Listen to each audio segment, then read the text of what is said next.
In progress.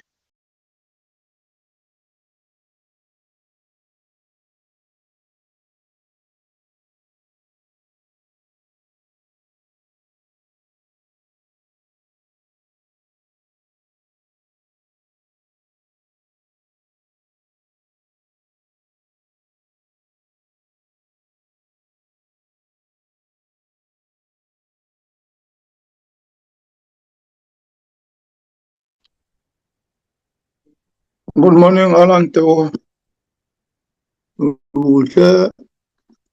we check members in the platform? Good morning, Chair. There's currently 6 members on the platform. Okay, thanks.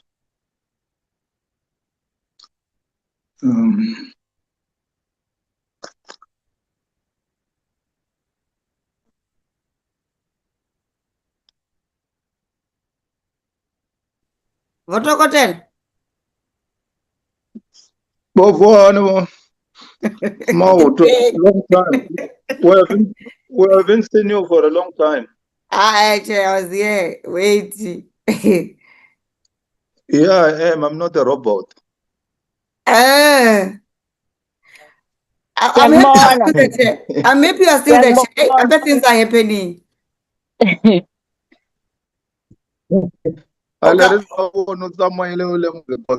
Okakra ukodivino ake back mo. Okay.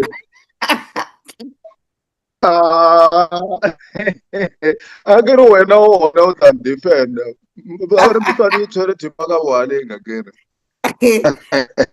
Okay. Let's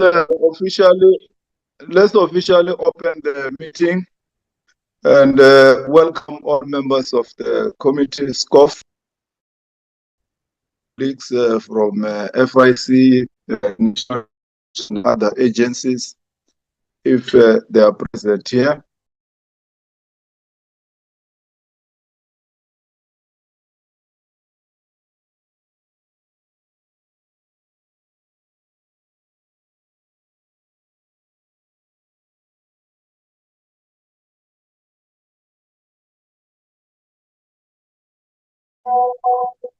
Sorry, this technology is showing me. Still welcoming everybody who's in the platform. Are there apologies, Alan? Yes, Chair. Apologies received from Mr. Khanyane, Dr. Burke, and then Ms. Makubela, but I see that she has joined the platform, so she will probably leave a bit earlier. And then apology from DM Saripon as well. Thanks, Chair. Okay. Let's move to the next item. We have those apologies. The purpose of today's meeting is to get the briefing from the Financial Intelligence Center, FIC, on the use and impact of financial intelligence ahead of the FATF ESAAMLG mutual evaluation cycle. You'll remember in the last term of Parliament, we worked very hard to deal with the issue of FATF, because at that time South Africa was grey listed and it was not doing well for the image of our country out there, more especially with international investors and even the profile of the country in general. If you remember, at some stage we had even to pass legislation, I think it was called the General Laws Amendment Act. I think FIC colleagues will, and Treasury colleagues will remind me, but it was an act or a bill of parliament that had to amend so many clauses in different acts of parliament to make sure that we comply with the FATF requirements.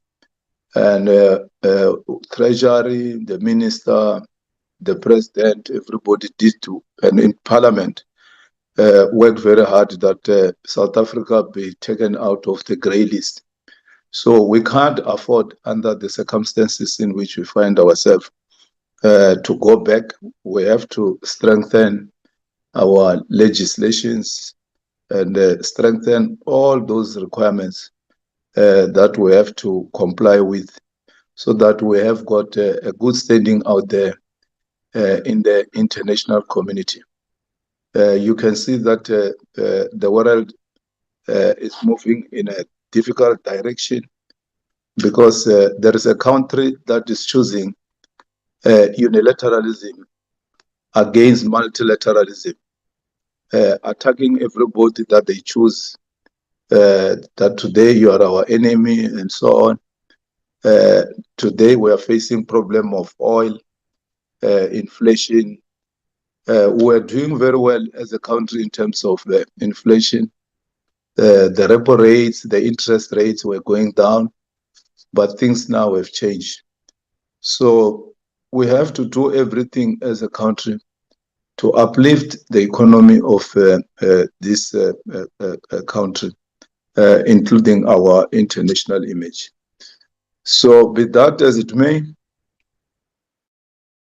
let me hand over. So you see, Dr. Masonda is not here, Dr. Sarpen is not here. I'm not sure who's from the Treasury, so that at some stage they also have to come on board. So briefing will be done. Is it by FIC starting, or is it National Treasury starting with the briefing? Alan? Chair, it's the FIC, but I saw Chris Axelson on the platform. I'm not sure if they are also giving input. Thanks. Oh, Chris is in the platform. Okay. Let's invite the FIC to give us the briefing. During questions, comments, and discussion, they will also National Treasury will also come on board. Over to you. Thank you, Mr. Chair. Good morning, honourable members. Just by way of introduction, my name is Peter Smith. I'm the Executive Manager at the FIC, in charge of our legal and policy work. So a lot of the preparation work also for the mutual valuation upcoming falls under my responsibility.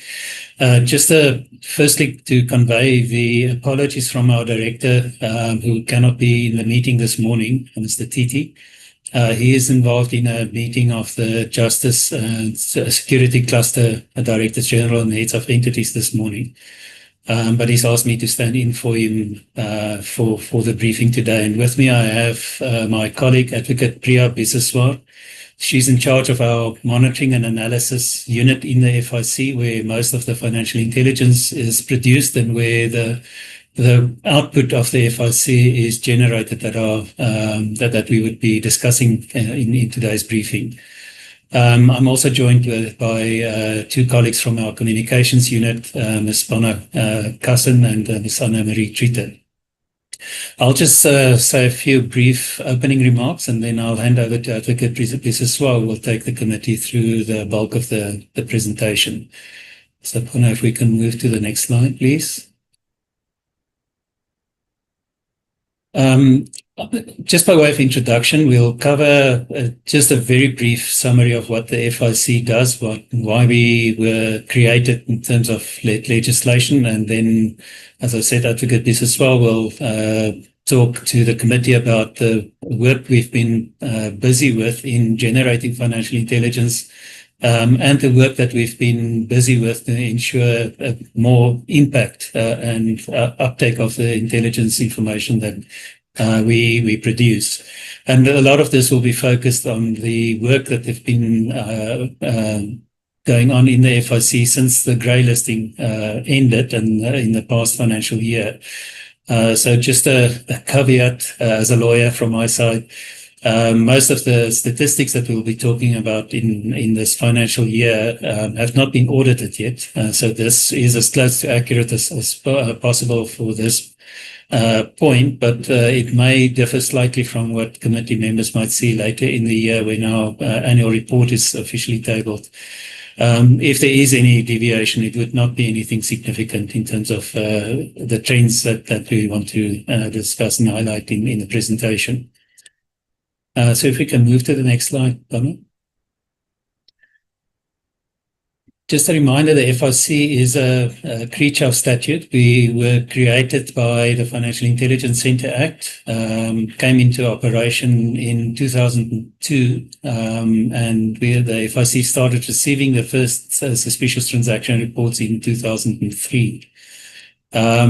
The FIC's mandate in terms of the legislation is to be the South African authority to receive and analyze information on financial activity and transactions that happen within our financial system, and from that to generate the intelligence leads that might have to be followed up in investigations by our law enforcement entities and prosecution services, and a number of other government entities that can use the financial information that the FIC produces when they discharge their own mandates, for example, the Revenue Service. The FIC is the only entity with this role in South Africa, and this is one of the requirements in terms of international standards that countries must have institutions such as the FIC. We are funded fully from national budget, and we report to the Minister of Finance as our executive authority. The FIC is allowed to receive funding from other sources, although we do not tap into those, for instance, donor funding, etc. And we rely solely on funding from the Fiscus and now and then funding from the CARA Asset Recovery Fund. Very importantly, the FIC does not investigate matters itself, and we don't consume the financial intelligence ourselves, which is produced by the FIC, except for a very small portion that goes into forensic accounting work where the FIC produces evidence that may be used in criminal investigations. If we can move to the next slide, Donna. So in a nutshell, the FIC's mandate in terms of the legislation is to identify the proceeds of unlawful activities, identify persons who may be involved in money laundering, terrorist financing, or financing the proliferation of weapons of mass destruction. And this is done on the basis of the information that is provided to the FIC through reports that we receive or information that we may gather from sources, databases, etc. at our disposal. We have a more general mandate to contribute to the combating of money laundering and terrorist financing, proliferation financing in the country, and that's also where we then play a role, for instance, in policy making, advice on legislation, etc. The FIC is also the South African entity that is mandated to implement targeted financial sanctions following resolutions by the United Nations Security Council, where the Security Council committees may designate persons or entities that should be subjected to these sanctions, and where the legal system for the implementation of these sanctions is embedded in the FIC Act. The FIC supervises compliance with the FIC Act by non-financial business mainly, a small proportion of financial institutions such as credit providers and certain crypto asset service providers, but mainly the non-financial businesses such as lawyers, accountants, estate agents, casinos, etc. And this is an important aspect of the FIC's work to ensure that the compliance of those institutions also then generates the information that can be reported to the FIC, which we can then consume in the processing and analysis work.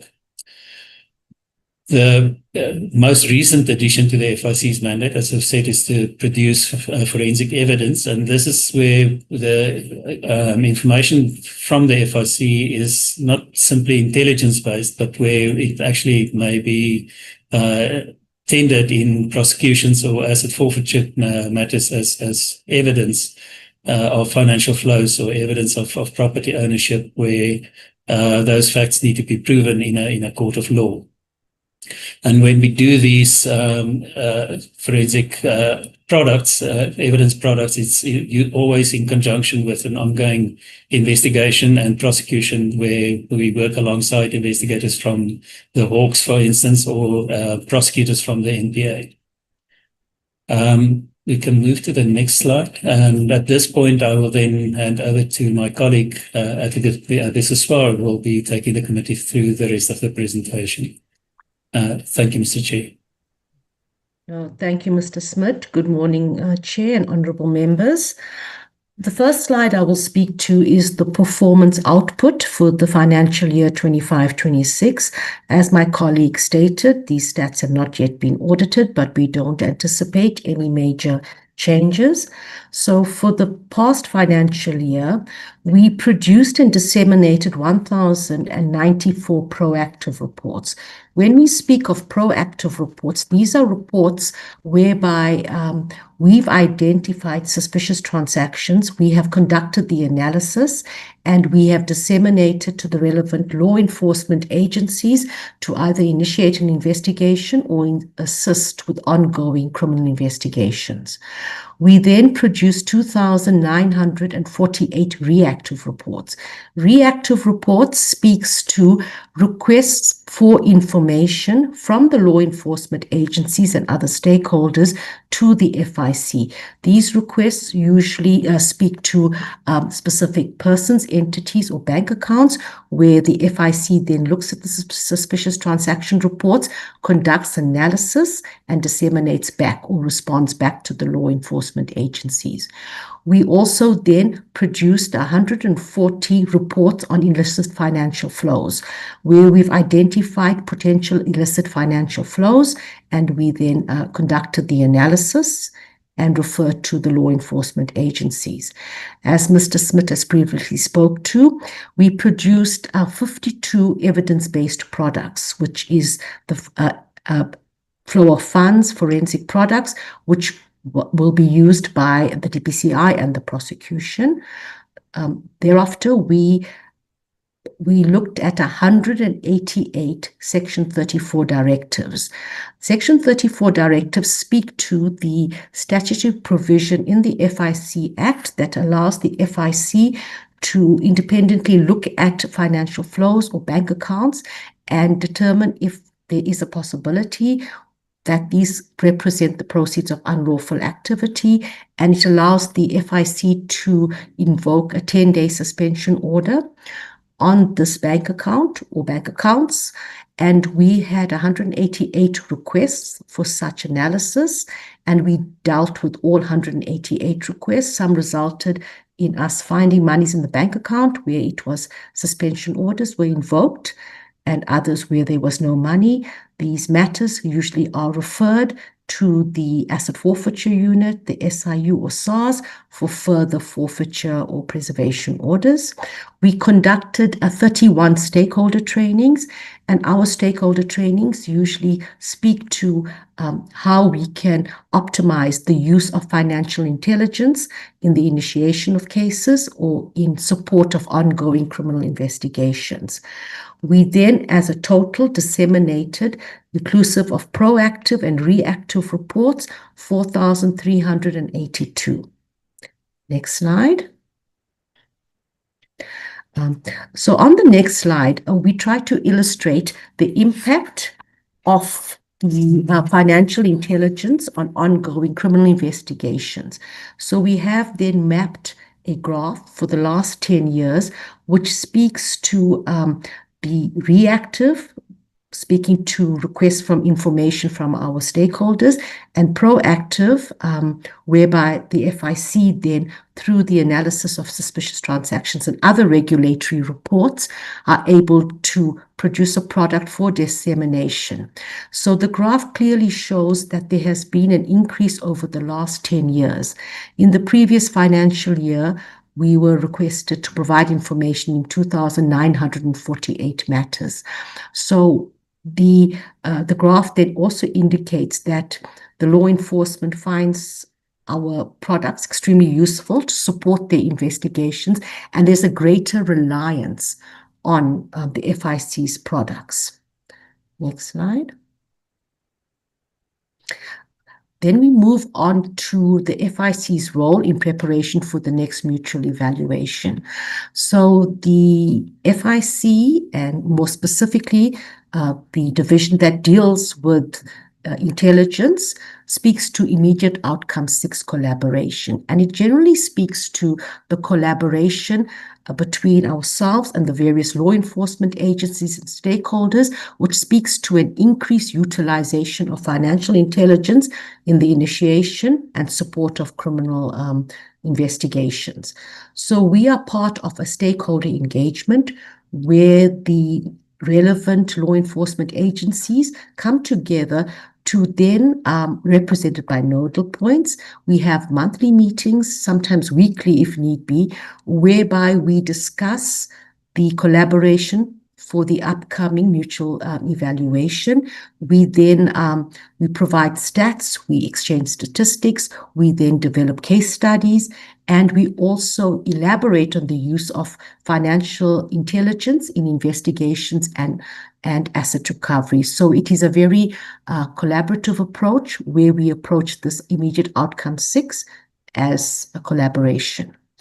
We then, in the previous mutual evaluation process, there was no adverse findings against the FIC in respect of financial intelligence. And the FIC, we play a very vital role in outcomes 2, which speaks to international cooperation, 5, beneficial ownership, 6, intelligence, 7, investigation and prosecution, 8, asset recovery, 9 and 10, terror financing. So we also participate in the Financial Intelligence Reports Coordination team, which is led by the DPCI, the Directorate of Priority Crimes Investigations. And this team or collaboration looks at the proactive intelligence products that we disseminate. We meet to enhance the coordination and to assess the reports. And the intention of this meeting is really to speak about it and also to then obtain feedback from our partners on how we can better the quality of the reports to meet the requirements. We thereafter, we have the Reformed Fusion Center and the Asset Recovery Hub within the FIC, and these 2 initiatives have been developed to promote collaboration and timely information sharing, which also then helps in preparation for the next mutual evaluation. I will speak further on that later on. And we also monitor identified delays and non-responses. So we very much want to make sure that if there's a request for financial intelligence, that we promptly respond with a quality response. Next slide. So the next slide really speaks on our efforts to try and improve coordination and collaboration with our partners, more specifically law enforcement, prosecution, and various other partners. So in October 2025, we rolled out a 3-day authorized officer program training. We trained 180 law enforcement officials on how to use the GoAML system, the system that is being utilized to request information, and the value of this financial intelligence and how it can be used. We then, as I stated, we focused on the end-to-end use of financial intelligence in investigations, from understanding of the authorized officer's role and the FIC support services to applying typologies, operational tools, and cooperation mechanisms. When I speak about an authorized officer, the Act makes it very clear that an employee of one of our stakeholder agencies must be registered as an authorized officer to request financial intelligence. We also then issued a stakeholder survey, which we incorporated in engagement planning, and the stakeholder survey really just requests feedback from our stakeholders regarding the quality of the financial intelligence that we supply, and we then look at this feedback and try to improve on what we are supplying. Next slide. As I stated earlier, we have the Reformed Fusion Center within the FIC. It is really, it's an operational hub under the National Priority Crimes Operating Committee, chaired by the DPCI, which we refer to as the NPCOC. The purpose of the Fusion Center, or the role that the Reformed Fusion Center plays, it serves as a central coordinating platform for complex money laundering matters and maintains a comprehensive case database, providing partners with an integrated view of matters at various stages of the criminal justice process. In other words, the Reform Fusion Center aims to support the reporting on the next round of FATF evaluations, where we have a central point to be able to tap in, to look at the kind of cases, to try and, in a very collaborative way, speed up the investigation.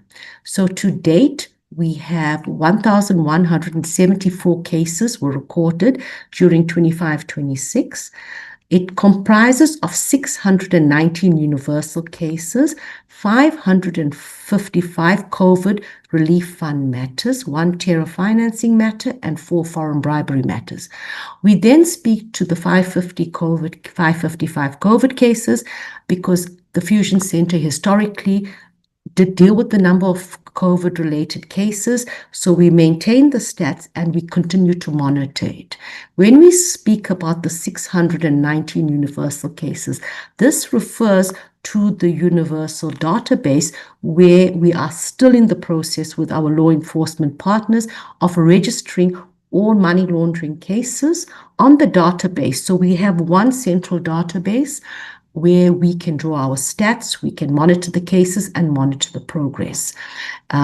This Reform Fusion Center is, the Secretariat sits within the FIC and the coordination happens within the FIC, but our various partners are part of the Fusion Center, be it the DPCI, NPA, SARS, SIU, State Security, and various other stakeholders.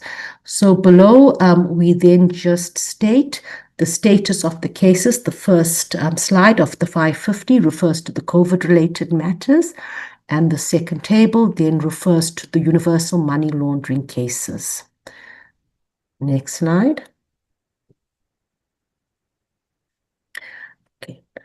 To strengthen the collaboration and to strengthen the coordination of the Reform Fusion Center, the NPCOC recommended that we develop a standard operating procedure within the Reformed Fusion Center, and the aim of the standard operating procedure will formalize the Reform Fusion Center's role as the central repository for money laundering matters and will include requirements for case registration and protocol for engagements with the shared forensic capability, which Mr. Smith spoke to. It's another division within the FIC that focuses on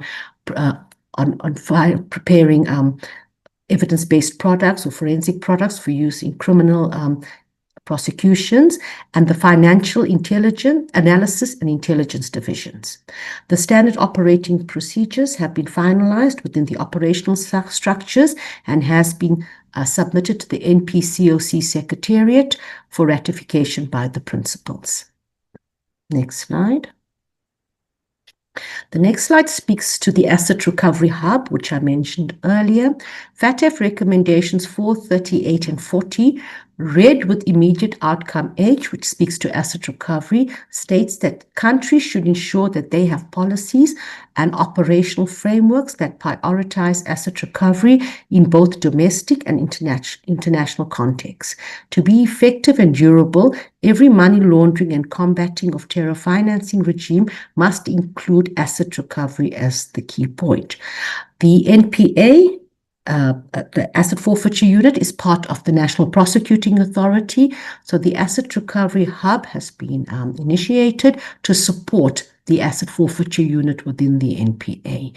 Next slide. So in the next slide, I specifically, or I try very generally to speak about the initiation of the Asset Recovery Hub and give a specific timeline. The Asset Recovery Hub is within the FIC and the Secretariat sits within the FIC. It is made up of the FIC, the DPCI, and the NPA, and we have signed an MOU and standard operating procedures. The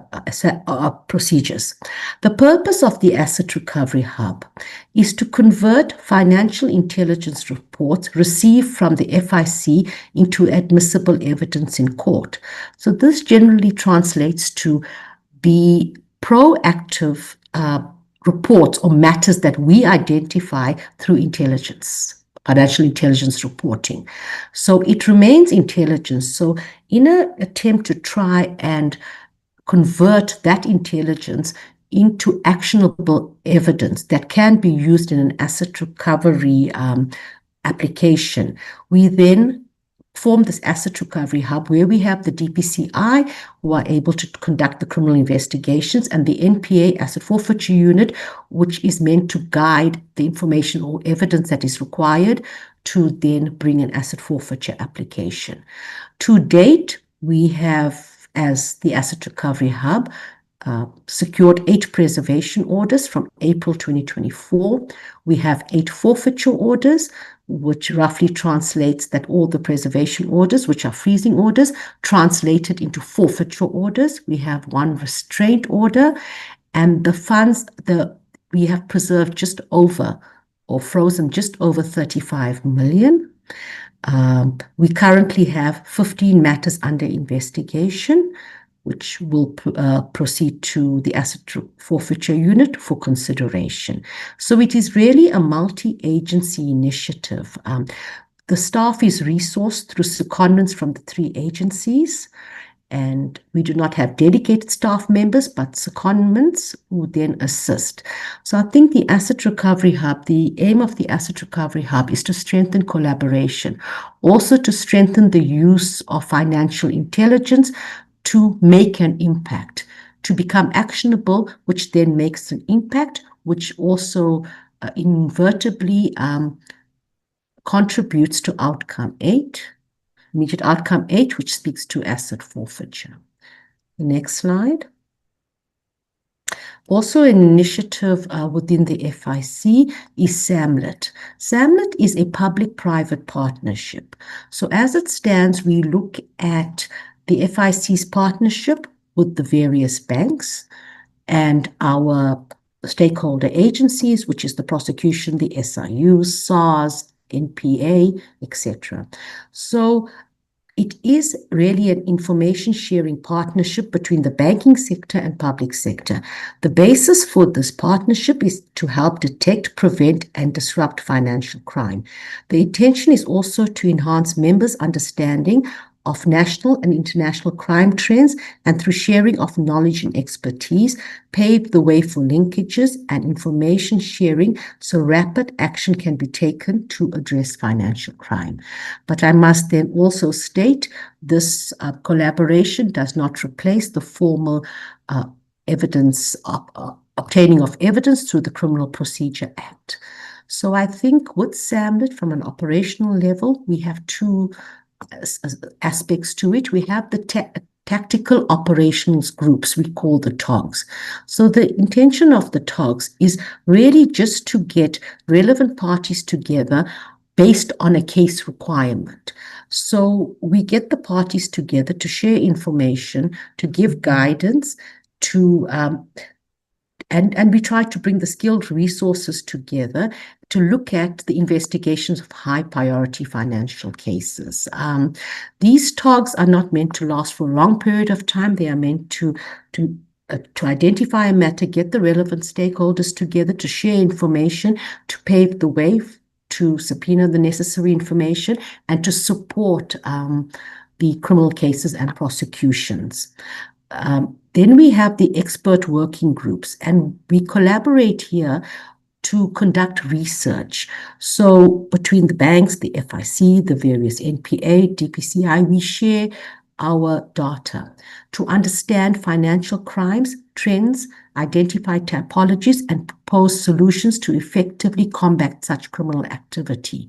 The expert working group aims to produce reports on certain crime types that can help guide police, prosecution, and investigative agencies to identify these crime types through financial information.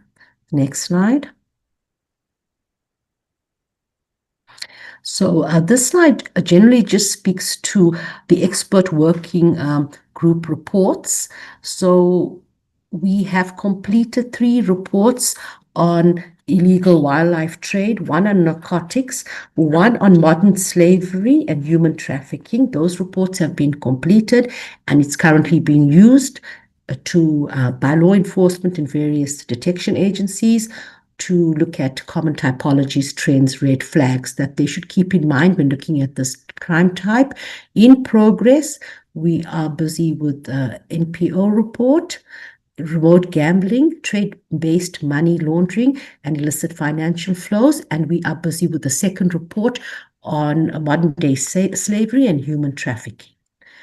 The next slide. The next slide speaks to the tactical operational groups, and I've just given an illustration on the crime types that was dealt in these operational groups and the numbers. So we dealt with 1 pyramid scheme, 3 suspected illicit financial flows linked to metal refineries, 2 illegal wildlife trade matters, 1 Ponzi scheme matter, 2 procurement fraud, 1 SARS refund fraud matter, and 1 cyber crimes and money laundering matter. So the SAMLG, both the expert working groups and the tactical operation groups, again, the Secretariat sits with the FIC, and the director of the FIC chairs the steering committee of this initiative. The next slide. Another aspect to what the FIC does, apart from partnering with the banks and the various law enforcement to provide expert reports, we also ourselves as the FIC look at the various regulatory reports that by legislation must be reported to us. We look at it and we try and analyze the financial intelligence. And this slide depicts the access that the FIC has to the various databases, be it government database, paid subscriptions, and the legacy cases, upcoming cases, requests. And when we look at this, we try to develop strategic reports, yet again, to identify trends, typologies, red flags in specific crime types, and what can then lead you to believe that, or lead you to investigate or initiate an investigation in a specific crime type. And in the bottom, we just generally speak to the various crime types we tend to focus on. Next slide. Good. So we also then have international requests. We are part of the Egmont group of FIUs, where we are able to share information with our foreign international counterparts, our international FIUs across the world. So in the financial year 25-26, we received 234 requests for financial intelligence from foreign jurisdictions, which we have then analyzed and complied with. We also forwarded 57 requests for information from international counterparts. This request for information can come in twofold. It can emanate from requests for information from our law enforcement agencies when they suspect that monies have left the country. So we can, based on that, request information from our international counterparts. But secondly, through our own detection of suspicious transactions or suspicious activities, and if we have felt that, or we can see that monies have left the country, we are able to then send a request to our international counterparts. All of this information from the requests are then analyzed and disseminated for law enforcement to then support in the investigations. So in a nutshell, this information was utilized in the analysis of financial intelligence and in many instances shared with law enforcement agencies. Next slide.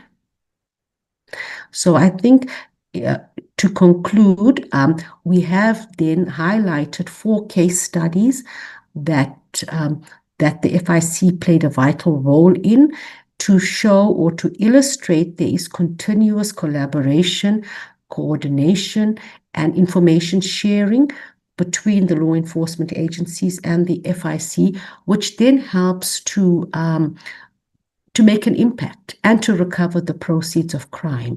The first case, which I will go very quickly through, involved the Road Accident Fund, and it was a partnership between the DPCI, the Reformed Fusion Center, and the Asset Forfeiture Unit. So the FIC received information from the DPCI regarding a diversion of funds through a cyber fraud to the amount of approximately 35 million. The matter was registered for investigation. Due to the complexity of the matter and the threat that the monies may be dissipated, we had to very timely, over a short period of time, conduct an analysis of those bank accounts. So the FIC conducted a detailed financial analysis and issued Section 34 intervention directives against 35 bank accounts. So those intervention directives, as I stated earlier, allows the FIC to request the banks to put a 10-day hold on those bank accounts. So we then issued 35 directives in respect of 35 bank accounts to the value of 18 million. The FIC deposed to 3 affidavits, which is evidence, in support of the Prevention of Organized Crime Act preservation order, which was successfully obtained by the Asset Forfeiture Unit of the National Prosecuting Authority. Next slide. This case involves the FSCA, Financial Sector Conduct Authority, which was handled through the Reformed Fusion Center. We then received information from FSCA regarding an unlawful investment scheme in which clients invested funds and lost their funds or received very little return on the investment. The investment scheme was marked by using deep fake fraudulent videos of well-known personalities such as Elon Musk and others. The FIC, through the analysis of the various bank accounts, we then conducted analysis. We issued again Section 34 directives to the amount of 6.2 million on 4 bank accounts. And we did so through the analysis of these bank accounts, and we deposed to an affidavit in support of a Prevention of Organized Crime Act preservation order, which was successfully obtained by the Asset Forfeiture Unit within the NPA. Next slide. This matter involved the South African Police Service, SAPS, Organised Crime Investigation, and again the Fusion Center, which allowed us to really collaborate. We were an integral part of an investigation team regarding a matter in which an Olympic athlete tested positive for the use of a banned or unlawful substance. Further investigation revealed that the athlete purchased from an illegal website, which was laced with unlawful substances. Apologies. We then conducted extensive analysis, taking into consideration the order numbers of seized packages containing unlawful or controlled substances and the transaction references in the accounts. Positive balances in the 3 accounts to the amount of 4.7 million was secured with a Section 34 intervention in terms of the FIC Act, which was linked to the sale and distribution operation. The FIC again deposed to an affidavit in support of a Prevention of Organized Crime Act preservation order, which has since been forfeited to the state unopposed. 4 accused persons were arrested and appeared in court. A criminal case is ongoing. So although the case study speaks to our support of the asset forfeiture proceedings, our analysis also then assist the police in their criminal investigation on the financial flows. Next slide. And lastly, again, we then collaborated with the Asset Forfeiture Unit through the Reformed Fusion Center. we received information in the Fusion Center of a cyber fraud and theft matter in the form of statements, which prompted the FIC to analyze 84 bank accounts. The FIC was able to identify 30 persons and 3 entities which were part of a money laundering scheme. So this matter is very essential because it shows the collaboration between the various law enforcement partners to then target money laundering, which will assist in our information that we provide to FATF. Following the detailed analysis, the FIC was able to secure funds in 20 bank accounts through Section 34 intervention directives amounting to 186,000. The FIC deposed to an affidavit in support of the Prevention of Organized Crime Act Preservation Order, which was successfully obtained. So I think, Chair, that brings me to the end of the case studies. And I think just in conclusion on the case studies and the use of financial intelligence, we aim to work in a very collaborative way to support law enforcement, prosecution, and our other law enforcement partners to enhance the criminal investigations and financial investigations, and also help to detect further crime types, further suspects, and further entities. And we then play a vital part in assisting the asset forfeiture unit through the analysis of bank accounts and the intervention orders to support the asset forfeiture proceedings. Thank you, Chair and honourable members.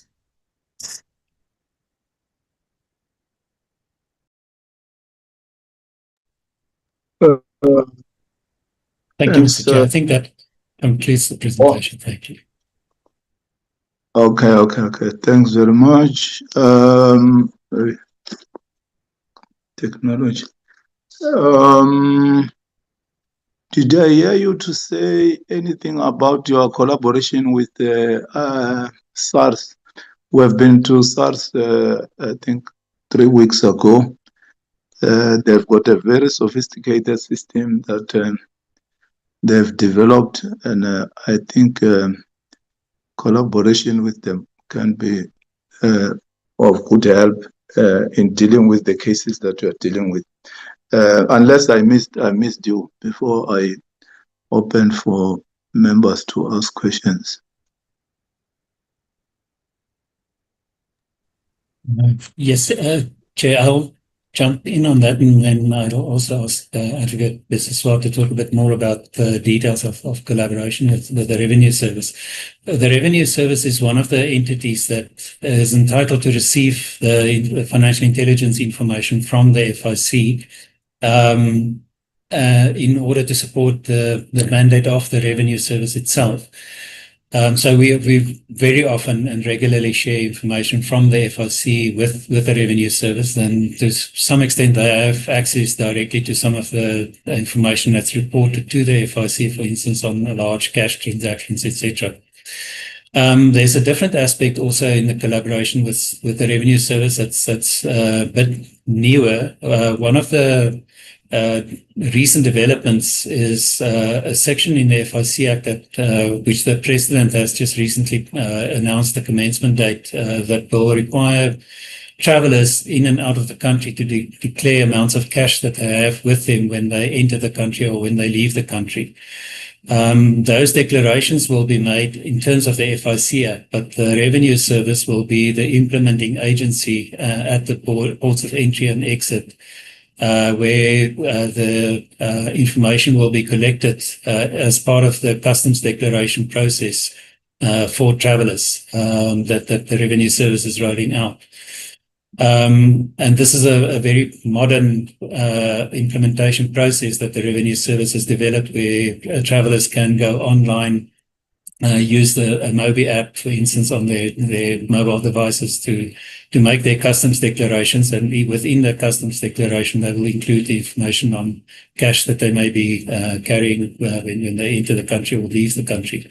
The Revenue Service, they will then share that information directly with the FIC directly from the system in which the traveller declarations are captured, and the FIC will then carry out the analysis of the information on the cash declaration. So that's one example of a systems level cooperation with the Revenue Service.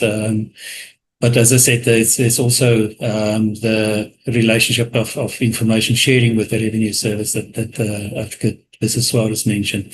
For instance, they are also included in the fusion center that is hosted by the FIC. Priya, I don't know if you want to add to that before we hand back to the chair. No, thank you, Mr. Smith. I think you've covered it. You've covered all aspects. Thank you. Thank you, Mr. Chair. So I hope that answers the question, but we will also add more detail if necessary. Yeah, I thought it's quite very important that organs of state should work together, because we had an experience, for instance, where BMA, SARS, and what wanted to buy scanners at the ports of entries, and we said, but why spend so much money? Because one scanner carries almost 100 or so million. If you can work together and maximize the infrastructure that you have, rather than be seen like competing. So, no, thanks very much for that clarity on the collaboration between FIC and SARS. Honorable Alexander, Honorable Van Royal, over to you, Honorable Alexander. And then, let's all Yes, Chair.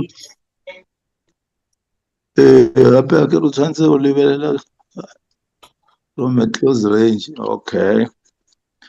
Honorable Mautwe. Okay. Honorable Alexander. Thank you, Chair. Thank you to the department for coming through and taking us through the presentation. I just have a couple questions for clarity. Just on the FATFA mutual evaluation and the effectiveness of what we're currently doing, on the 60 guilty verdicts in the 619 cases, how does this conviction rate compare to FIC's cases in previous years? What is the timeline for FIC's report to report on these things? And does the rate meet the FATFA outcome 3 on the proportionality of investigation and prosecution? And then with regards to the COVID-19 relief fund, you see that there was like a 2.2% guilty verdict rate on all these cases. Just some points of clarity here. Why have 96 of these cases been closed without resolution? What is the average time to close these cases? And then how have any of these cases been closed due to prosecutorial discretion? And why are there such delays? Because there's about 25% that are still awaiting trial. We see that this is, addressing a conviction rate, but we need to understand why the COVID-19 relief fund had such a high-profile government matter has currently got a 2.2% resolution rate in 3 years. And then in the presentation under section 34 of the directives, what does 100% completion mean? Does this mean they've been served, issued, completed, upheld in court? Like what does the completion actually mean for section 34? And then just with regards to the requested audit outcome for the 25-26, obviously it's quite important that we are ahead of a FATFA evaluation. When can we see, when is it due to have this performance, the audited outcomes, when are they due? And then can this be furnished to the committee? Thank you, Chair. Thank you, Alexander. Honorable Van. Thank you very much, Chairperson, and a very good morning to all in attendance. Chair, maybe let me start by welcoming information shared by FIC.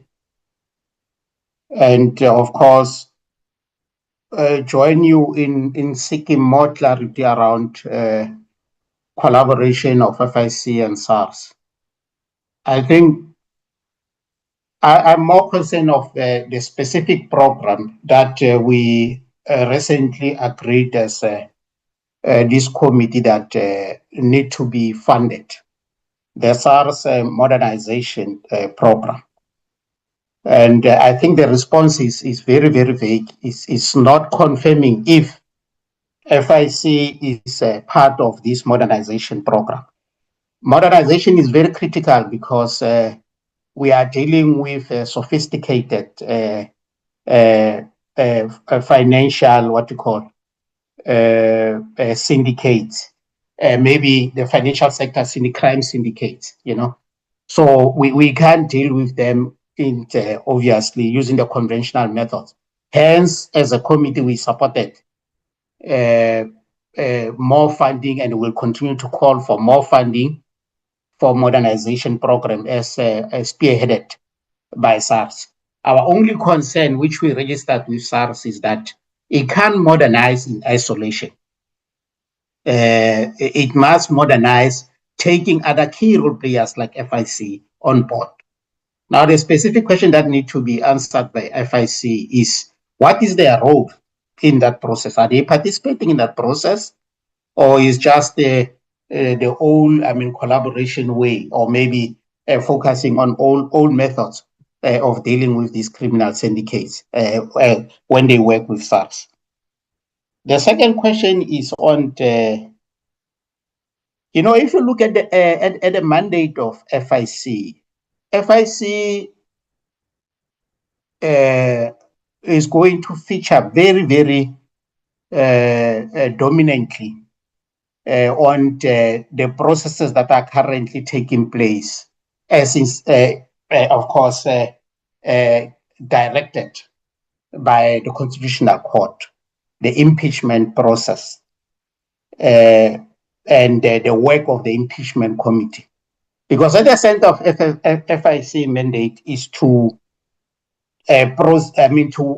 among others, to identify proceeds of unlawful activities, but also production of forensic evidence pertaining to the flow of financial transactions.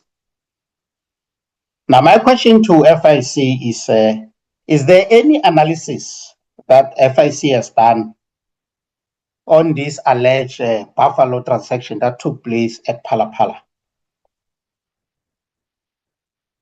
And if yes, of course, let's get to know of the findings of that analysis, or maybe how was that processed, Because I'm asking this chair and colleagues because key to the next mutual evaluation, I think it will be important for us to have answers, because this matter of this alleged Buffalo transaction that took place at Palapala is something that is not only confined to our domestic space. It is also, of course, involves foreign currency, and hence there is a referral for FIB participation in this process. Now, it will be important to hear from the FIC if there's any analysis that have been conducted. But also interestingly, Chair, to know, because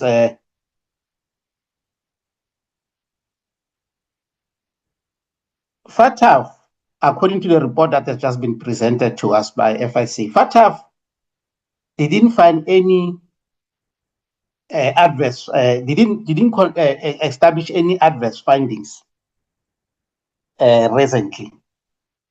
Now my question is, does it mean the Palapala saga or the Palapala crime, to be specific, survived this FATF scrutiny? But it's not only also FATF. You can see the smart methods that are employed by FIC in collaboration with other stakeholders, leading to establishment of what is this, Reformed Fusion Center, but also SAAMLG, which are meant to pay attention to details on some of these transactions. Does that mean the Phala crime survive all this robustness that is being demonstrated through this presentation? And then also, Chair, you know, I've always questioned myself about the capacity of FIC to crack illicit financial flows. We are losing trillions as this country. And what is painful, Chair, these trillions are siphoned out of our financial system by the elite, those who are in control of the economy of this country.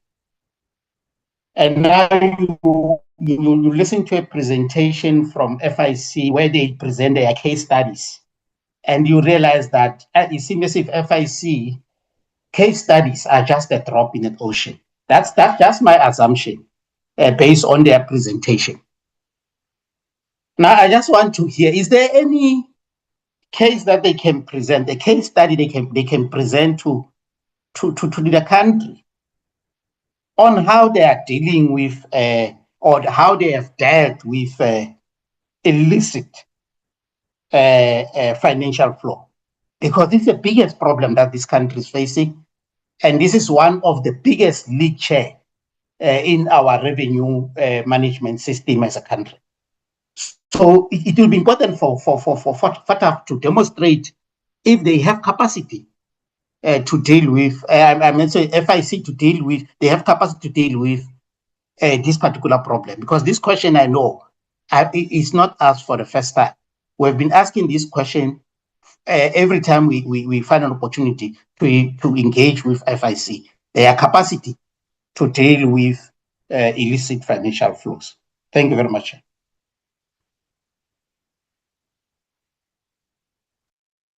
Thanks, Honorable Sandra. Honorable Mautwe. Thank you very much, Chair. Chair, let me once again greet your good self, the colleagues, and the FIC management and leadership that is here with us today. Chair, we appreciate and welcome the presentation by FIC, but we appreciate the FIC itself as an agency, much more because this is an agency that was established to combat financial crimes that includes money laundering, terrorist financing, and the financing of proliferation. Chair, the overall responsibility of FIC, as it's enshrined in the Financial Intelligence Center Act, is to protect the integrity of the country's financial system. Now, we appreciate them more because since 2003, when they started, they've reported quite a number of issues which led to prosecution and forfeiture and all that. What we appreciate more also is that they have a two-way system: proactive investigations and reactive investigations. And therefore, we ask this with that very approach in mind, particularly on the Phala crime that happened. It happened back in 2020. It surfaced in 2022 when it was reported. We are now in 2026. We've seen reports from the South African Reserve Bank. We've seen reports from the South African Revenue Services that there has been no declaration in their records. Now, we ask the FIC, have you done an investigation? And what are your findings? Can we be presented with the report on the Phala crime? Because now that the impeachment committee is in progress, it's going to be very important for us to get to know from your side, as you are the agency that is tasked with dealing with such matters, what are your findings? So that we don't have to start the process from scratch in the impeachment committee, which I sit in. And I'm using this opportunity, Chair, because though I'm sitting in there, I'm a full member of this committee also. And we appreciate that this meeting is scheduled even before the commence of that committee. So your report will play a very critical role in the workings of the impeachment committee, particularly on Phalaphala. If you look at your proactive reports, you report that 1,094 that you've issued, reactive reports 2,948. Surely one of these numbers is the Phalaphala crime, and therefore we request that you make the report available to this committee and also to Parliament, because ultimately you report to Parliament. I thank you, Chair. Thank you, Honorable Mute. Saviro, Honorable Scott. Thanks, Chair. And Chair, let me as well join my colleagues in welcoming the report. And good morning to all my colleagues and FIC management or leadership that is on the platform. Chair, firstly, let me just say that let's not really use this committee to deal with Phalaphala matters. Those that are given that responsibility must find a way to deal with them in that relevant platform. Now, Chair, the issues that On I a point want of to order, raise Chair. is Chair, on a point of order. Honorable Mount. Yes, Chair, it's incorrect for Honorable Squatty to say we must not use this platform to deal with Phalaphala. Phalaphala matter falls within the portfolio of FIC. It's one of the cases that get reported through FIC. We're sitting with FIC here. We're asking FIC if they have done the investigation, can they present the report to us? That's all we're asking for. We're not investigating the matter. If they have not done it, obviously we're going to write a letter to ask them to investigate it. But it can't be correct that we are being seen when we ask questions as if we're using the platform for other things. We're not talking to, even with SARS, we're going to ask them the same question. So, Honorable Scotty must not catch feelings. Please. Thank you, Chair. Thanks for your indulgence, Chair. Oscar Taya. Uthe amang Mawuthe. Thanks, Chair. Yamayana Saviro. Mawuthe. We are not suppressing anyone to raise questions. I don't think Honorable Squatty is saying that the question that we have raised is wrong and so on. And you appreciated that you are in that committee. The question will come there. And it's not the first time that we deal with this matter. Last time when Shivambu was here, we dealt with this matter of Phalaphala as this committee. You can check our records. We even wrote a letter to the governor of the Reserve Bank to deal with that matter. You will get all those records, even coming from this committee. So there's no way in which we are going to suppress anybody. So I don't think Honorable Squatty was suppressing you, Honorable Maut, and more especially with the history of this committee, having interacted with this matter in question. So there we are. Honorable Squatty, please proceed. Thank you so much, Chair, for the protection and the clarity. Maruskara Butaka Maibuye. I wait with my way, please. Thank you, Chair. Not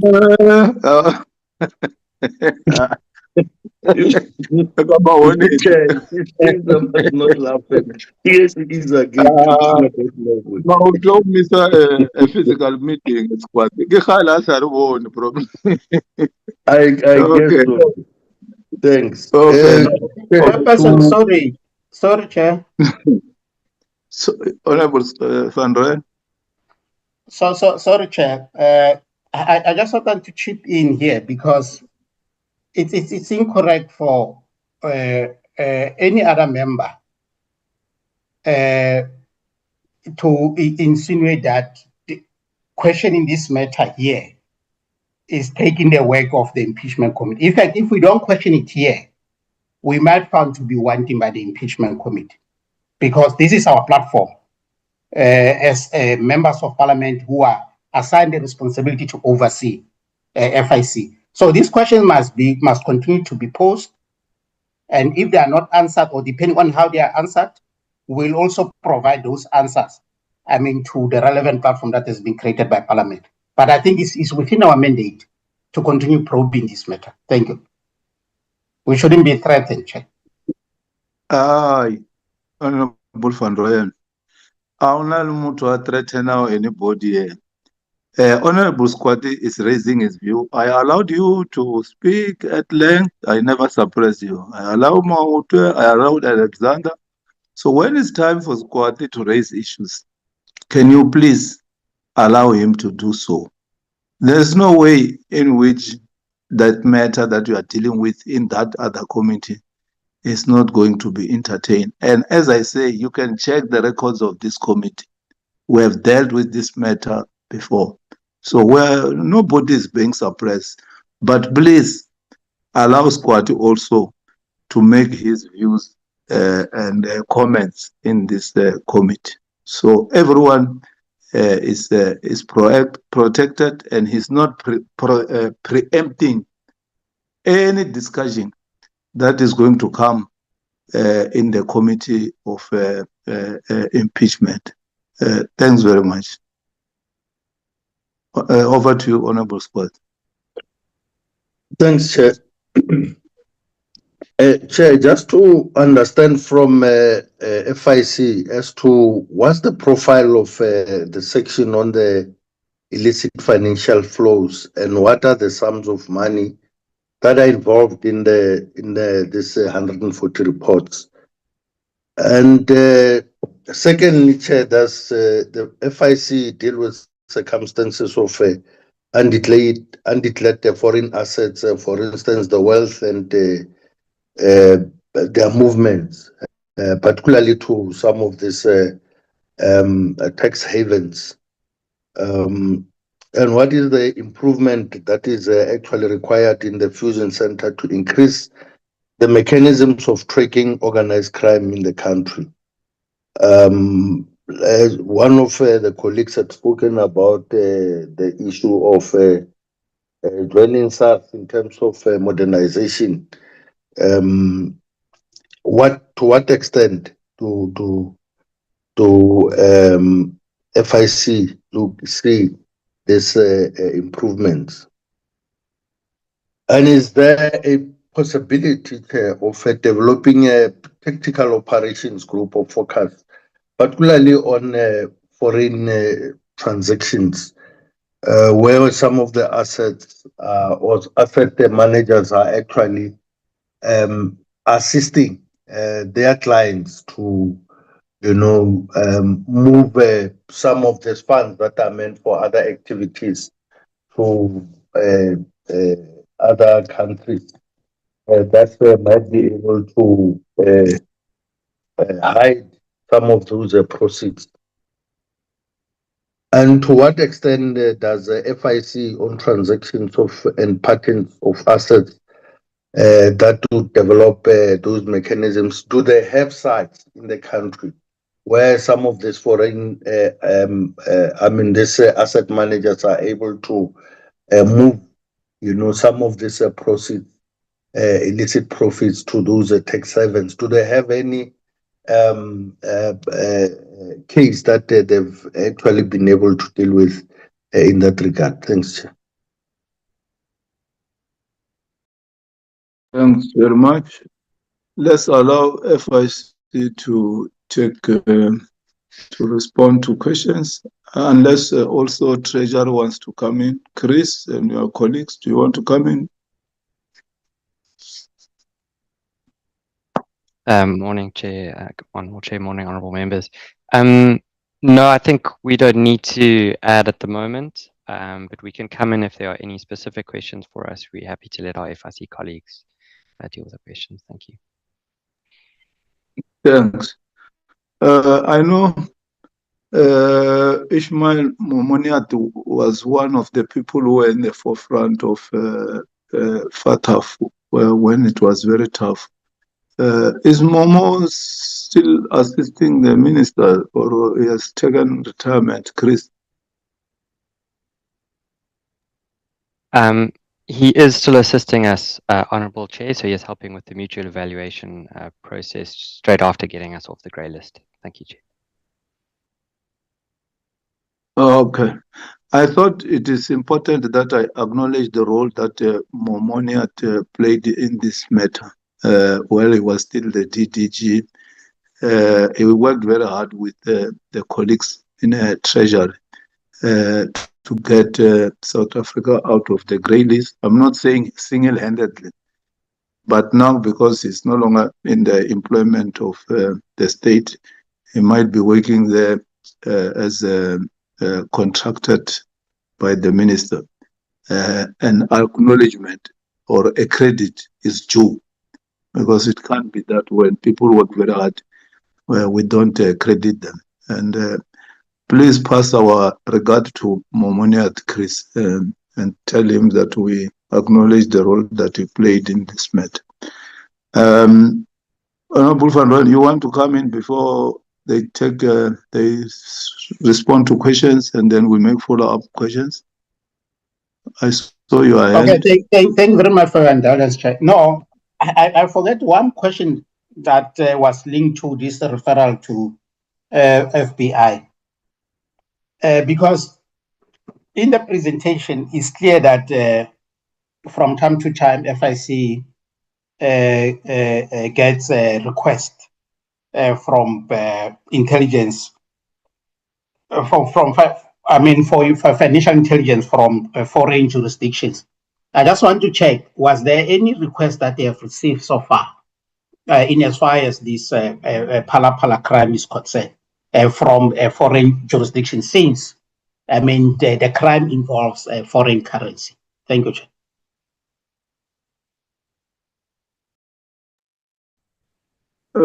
Thank you. Let's send over to FIC. Over to you, FIC. Okay. Thank you, Mr. Chair. I will touch on some of the questions, and then I'll also ask Mr. Swart to come in on many of the details of that were covered in the questions.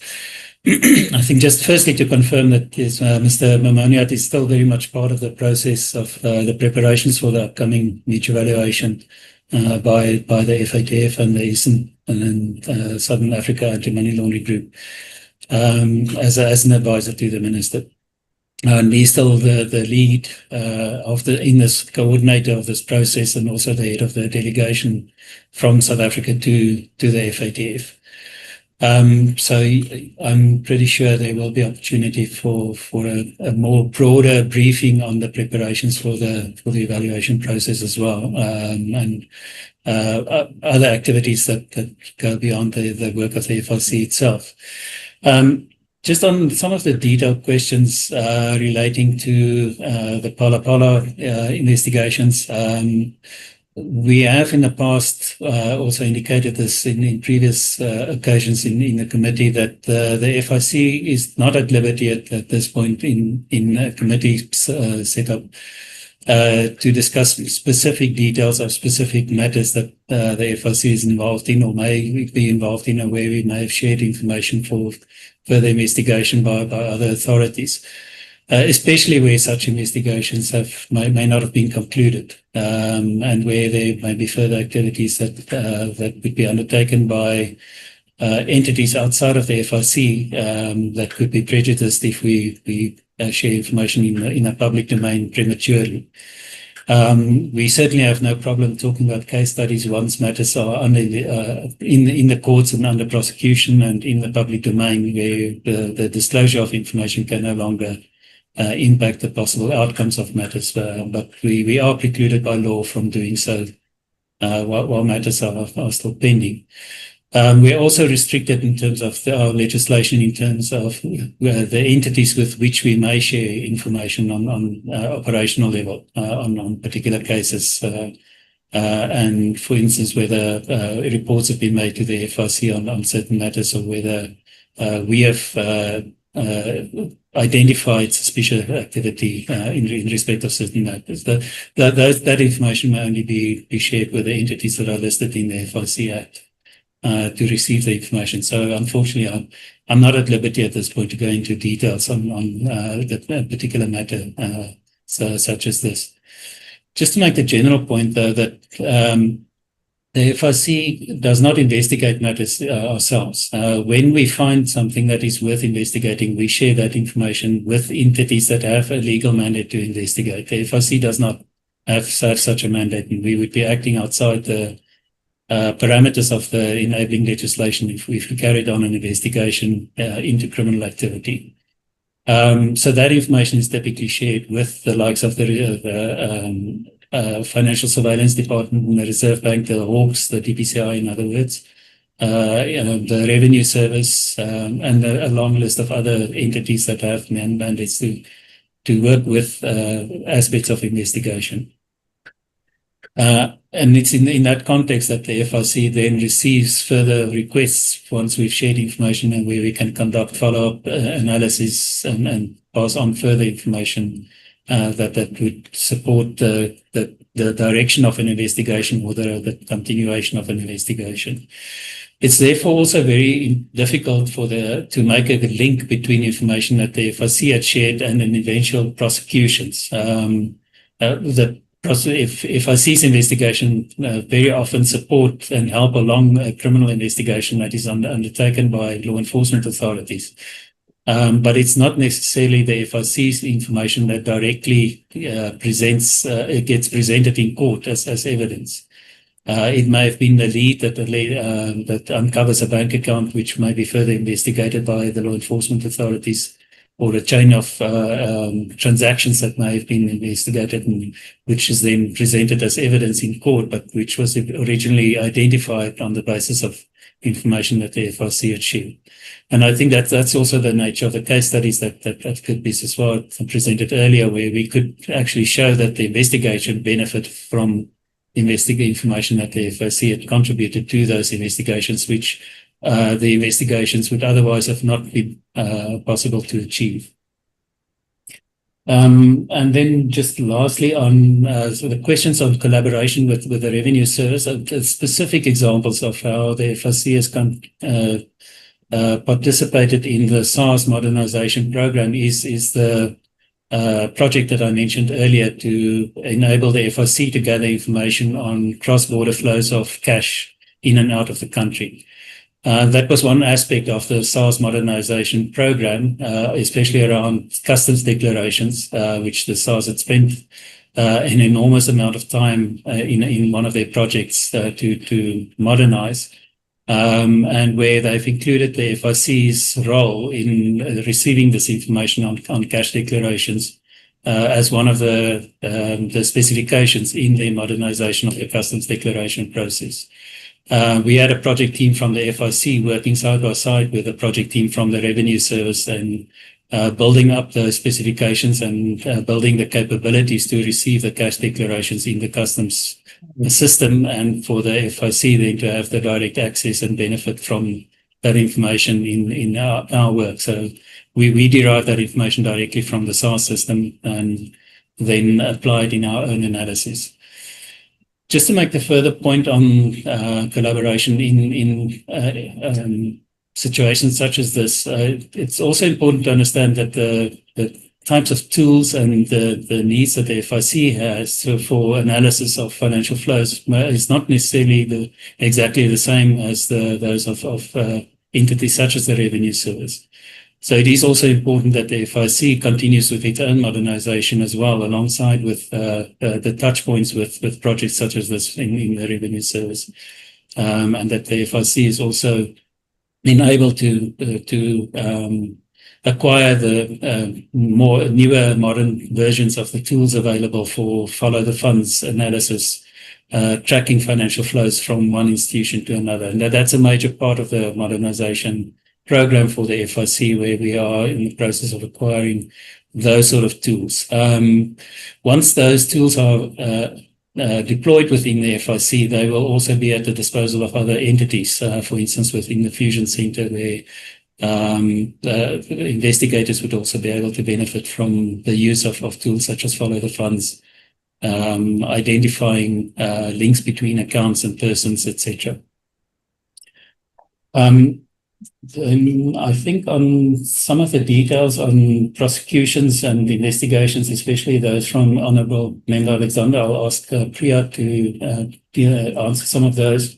But again, just to make the general point that much of the components of those processes are beyond the FIC's control. So once cases are in court in the prosecution system, the FIC can contribute by supplying further information that becomes available, but then the management of the case and the court processes, etc., is then in the hands of prosecutors and investigators.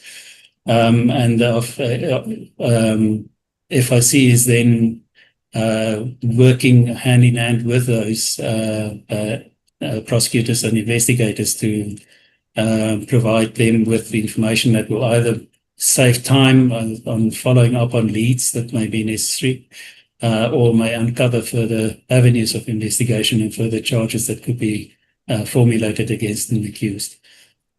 And very lastly, on international illicit financial flows, the FIC coordinates a group of entities, government entities from within the Reserve Bank, the Revenue Service, investigators and prosecutors to follow up on cross-border financial flows, which we identify may have links to criminal activity or tax evasion.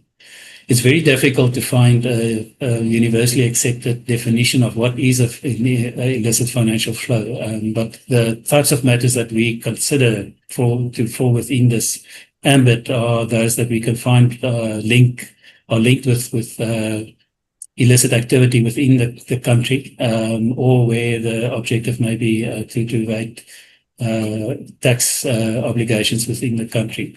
And it's in this context that we often then also work with information supplied by institutions that are able to conduct cross-border financial flows, transactions, and enable their customers to place funds offshore.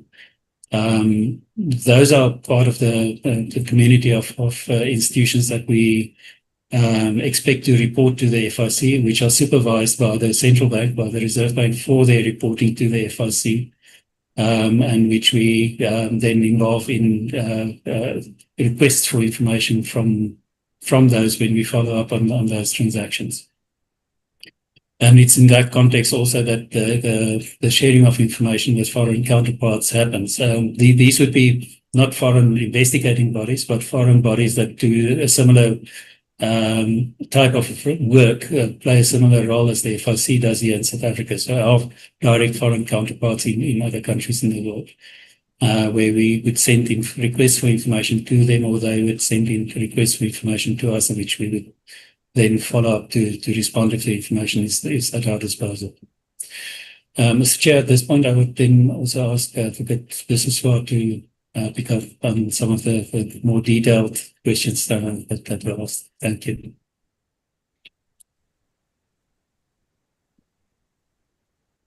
Thank you. Thank you, Mr. Smith. I think Mr. Smith has covered most of the questions that were asked, but perhaps just to elaborate on the COVID stats within the Reforms Fusion Center. The stats are being maintained as part of the comprehensive database, and we then ensure that the matters are, we keep a record of the matters, reasons for closure, withdrawal, etc. However, we do not play a part in those decisions, and we will not be able to comment on the reasons for closure, etc. However, we then just keep stats. But regarding the 346 cases that are closed, I think it's important to mention that a number of cases were opened based on suspicion, be it reports from the FIC or reports from the public at large, and a number of those cases were closed after investigation, whereby it was illustrated that there was no criminal activity. So that accounts for that very big number. I think during the COVID time, I think the Fusion Center then tried to identify matters of corruption, and hence a number of matters were brought in to look at it. The second question regarding the 100% completed on the Section 34s. The Section 34 mandates the FIC to place a hold on a bank or request a hold or a suspension order on a bank account if it believes that these funds in the bank account represent proceeds of crime. So we then support law enforcement. So in the financial year 25-26, we received 188 requests for us or the FIC to consider invoking Section 34 to block the accounts. Due to the nature of these requests and the fact that these funds may possibly represent proceeds, there is then an expedited process within the FIC to deal with these requests within a short period of time. So we then, when we say we achieved 100% of the target, we are then indicating that we received 188 requests from our stakeholders, and we responded to every single request. That is 188. However, the responses can be varied. The FIC must be satisfied that the funds in the account, if there are any funds, represents proceeds, and then thereafter we will consider the Section 34. So in a number of these cases, so when we look at the 188, number one, they could still be funds in a bank account whereby we request a suspension order.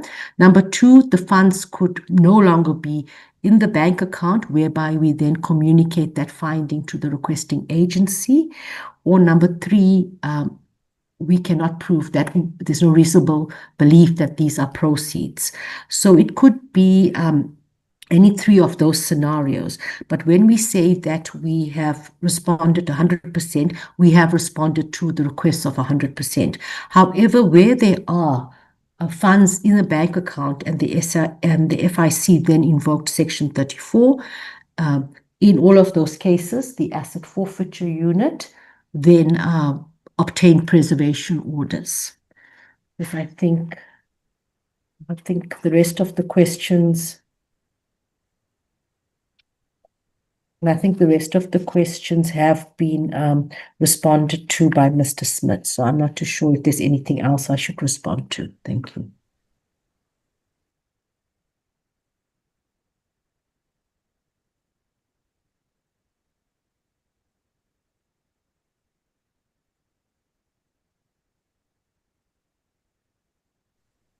Thank you, Mr. Chair. I hope that addresses the questions. If we missed any or didn't take careful notes, please be reminded to respond to those.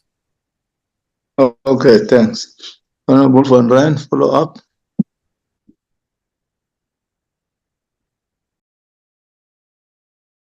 Thank you very much, Chair, but also let me appreciate a response from the officials. I was listening very attentively to Meneer Peter Smith. I think, I'm not sure if I'm the only one who established that. You seems to be, I'm not sure, going around the circles in terms of dealing with questions that has to do with Phala Phala. While you might be having your reasons why you are doing that, I'm not going to tell why. I might, of course, I will continue to entertain my suspicion. Maybe just answer a specific question. I'm not saying give details. I don't want details of what the work that you are doing with other institutions. What we want as MK is just to be assured that this matter was referred either internally or externally by foreign jurisdiction for investigations to FIC. If yes, then we are covered. We are not saying give us details of what is happening as you entertain this particular request. No, just confirm, because you are giving a long story that left me confused in the process. You know, is FIC did FIC receive a request to investigate Phala Phala either from here at home or from foreign jurisdiction? I think that's simple. Don't give us details. The time for details will come. And then lastly, Chair, when I ask the question about, because I'm more concerned about the capacity of the FIC in dealing with illicit financial flows. And this question is just an objective question, because the examples that are being shared with the committee here, these are, to be honest with you, Chair, this to me, this is just a drop in an ocean. These are small cases, for a few millions there, for a few thousands there. We want to know about the elephant in the room. Our revenue as a country is compromised by these illicit flows that is mainly conducted by the elite that are running the economy of the country. So can you just make an example of a case that was successfully concluded because of the involvement of the FIC? The same thing that we have done with these other cases that you brought here as case studies. It can be correct that after so many years, we have been talking about illicit financial flows. We don't have anything to show. I mean, this involved, I think, 2 presidents so far, former presidents, were at some stage tasked to talk about this problem. And they gave shocking statistics about the severity of this problem.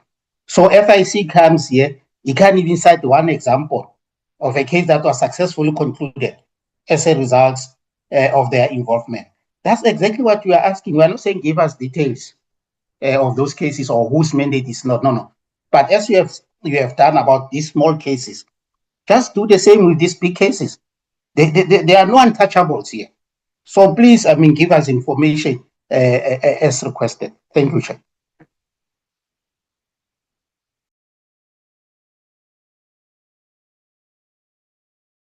Honorable Mote, follow-up question. Yes, thank you, Chair. Chair, I almost share the same sentiments as Honorable Van Rooyen. Our question is very simple and it was not responded to. Did FIC conduct an investigation into the allegations of the Phala crime? If so, what's your conclusion? Can we then get the report? I made 2 examples of 2 institutions. SARS says they did not receive any declarations. Reserve Bank said they did not receive any declarations. We're asking FIC, you are here in front of us. Did you do an investigation on Phala crime? If so, please share with us the report as the member of parliament. This is parliament, this is a parliamentary session, and you are accountable to parliament.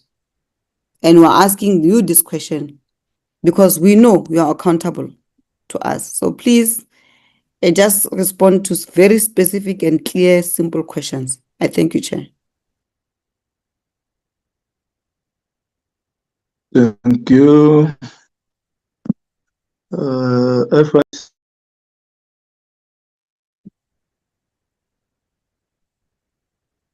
Thank you, Mr. Chair. Those are exactly the questions that I've mentioned earlier that the FIC cannot respond to in this hearing. The FIC Act precludes us from responding to those questions. We cannot discuss operational matters of the FIC in a committee such as this. It's not allowed in terms of the legislation that we operate under. So unfortunately, I'm not at liberty to answer those questions in this committee. There are due processes that would have to be followed to compel the FIC to answer those questions. But and we have had similar situations before in this committee where we've had to give the same response, unfortunately. To Honourable Member Van Rooyen's question on the capacity of the FIC to deal with illicit financial flows, that is exactly why we have the collaboration and this interdepartmental group that the FIC convenes with our partners in the Revenue Service and the Reserve Bank and others to strengthen that capacity. The FIC alone does not have that capacity to investigate and deal with illicit financial flows. The FIC's capacity to address these types of matters is entirely dependent on the capacity of others who can actually act on the information that the FIC can provide. I will ask Advocate Biseswa if she can point to examples of how the Revenue Service might have acted on information from the FIC or the Financial Surveillance Department of the Reserve Bank, or others might have acted on information from the FIC on cross-border illicit financial flows. If we are allowed the opportunity, we will also submit further case studies on that following this briefing to the committee. This is something we track, for instance, also for performance in our annual reports, so that this is not a matter that the FIC just glances over. But as I've said, the FIC in and of itself does not have the capacity to deal with illicit financial flows, especially cross-border on its own, or in its own capacity. Priya, I'm not sure if there is anything specific you can add on that, or particular examples that you can mention right now. Otherwise, we would have to follow that up following this briefing. No, thank you. Thank you, Mr. Smith. You are correct. We are part of the working group, and we meet very regularly where we look specifically at matters involving illicit financial flows. There are currently a number of matters within this working group that the working group deals with. As Mr. Smith indicated, each agency utilizes their mandate, us with financial intelligence, the police with investigation, Reserve Bank. So we do have stats on matters that have been completed or where they have been asset forfeiture orders in respect of these monies. We are able to make those matters available because they are within the court process.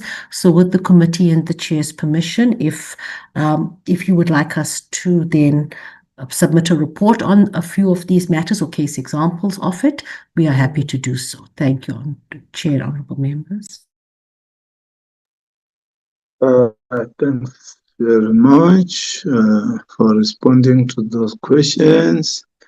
I think at the right time, those who are belonging to the impeachment committee will find a way of asking the questions that they want you to respond through the proper channel, as you have alluded. But it must be clear that we never suppressed anybody in this committee to ask any question. This is the Parliament of the Republic of South Africa for the people. So those matters, I think, will be dealt with at the right time. But just to keep on saying they must respond here, I think that's going too far. You will summon FIC to come to your committee on what you call on the impeachment. They will respond through the proper channel. Please let's also follow that procedure. And they've heard what you want, and they told you as to how do you have to request that information from them, and it will be provided to you in that committee. Sorry for this for the phone. Yes, honorable.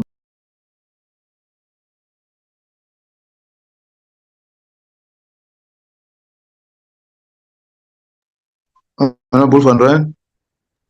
Okay, sorry, Chair, I lost it there.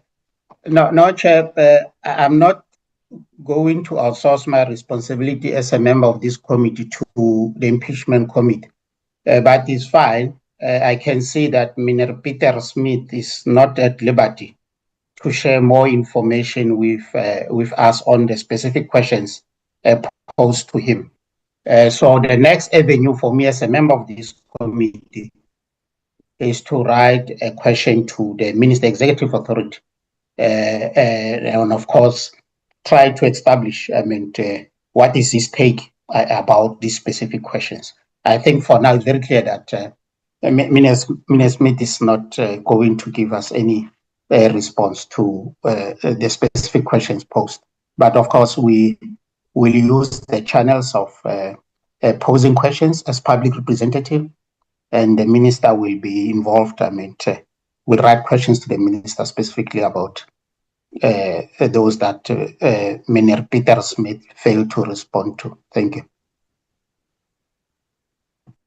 Thanks. I think that is allowed.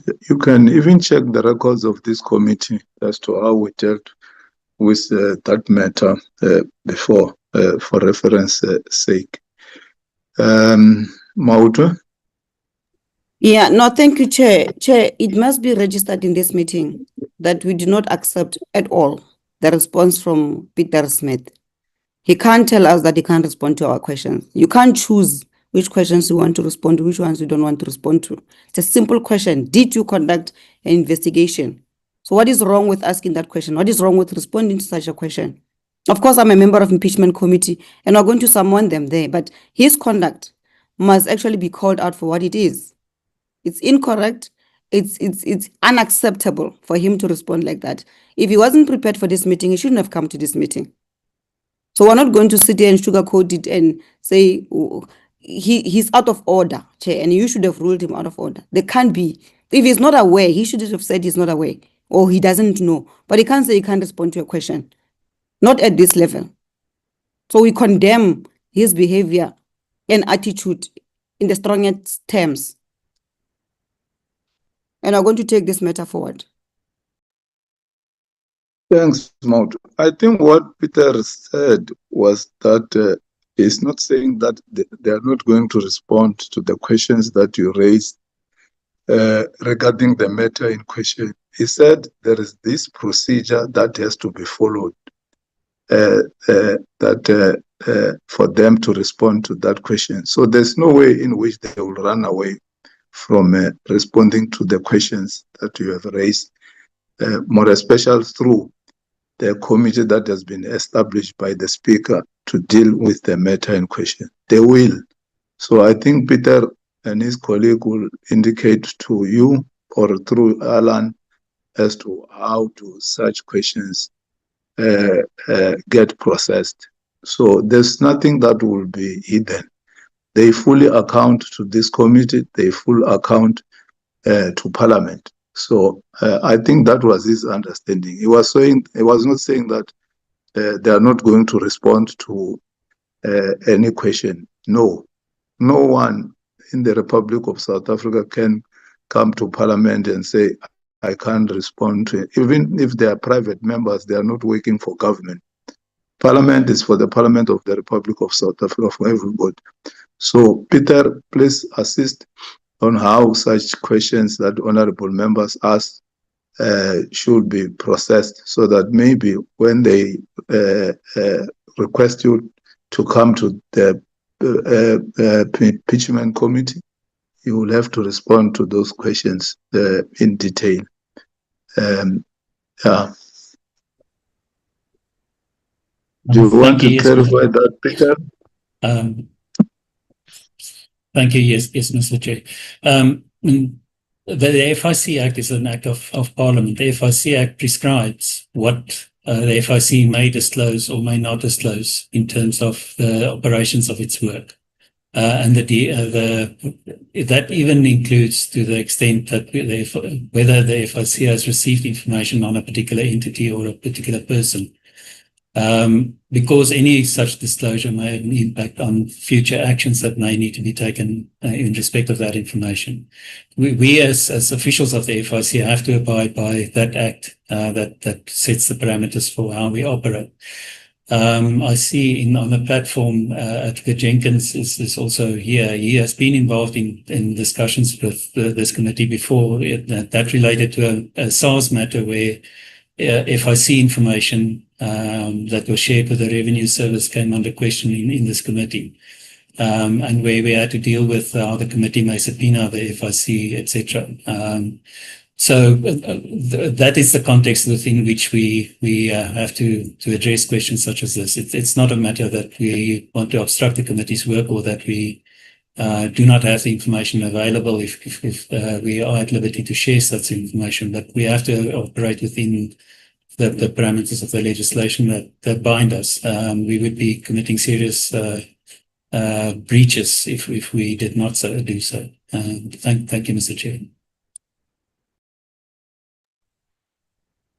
Thank you, Peter. So that protocol will have to be followed so that the matter or the questions that members are asking. They have to be responded to at the right platform through the correct procedure. Alan, before we close, what is the business tomorrow? Chair, there's no committee business tomorrow. Committees next week, Tuesday and Wednesday again. Thanks, Chair. Okay. Okay. Thanks very much. And there's no any other announcement before I close the meeting? No, Chair. Okay. Okay. Thanks very much, honorable members, for attending the meeting and have a robust engagement. As we are representatives of the people in this committee, we don't suppress questions, we don't suppress comments. We encourage robust engagement in the interest of the public. That is the attitude that we have taken. Sometimes as a chair, even dealt with ruthlessly, but I maintain my composure and allow members to raise issues because we have taken an oath that will make sure that we protect the Constitution, and by doing so, it means that no one is above the law. So let's continue with the robustness, but also make sure that we take the interest of the country to our heart. Let me thank the FIC for appearing before this committee. There are questions that need follow-up. There are comments that need follow-up, like collaboration between the FIC, SARS, and law enforcement agencies to deal with illicit financial flows, money laundering, and a whole range of other issues that are affecting the standing of the country. And also thank those who worked very, very, very hard to make sure that South Africa today is out of the grey list. And I believe that we'll never go back there, including colleagues who are here, Chris and his team, and everybody from National Treasury and other departments. Because when we're dealing with the General Laws Amendment Bill, it was almost 5, if I'm not mistaken, bills that we're dealing with. So thanks very much for that. So let's continue to raise the flag of South Africa very high. And we wish all the best to our team, Bafana, as they leave for Mexico. Thanks very much, colleagues. The meeting is adjourned. We'll meet again next week, Tuesday.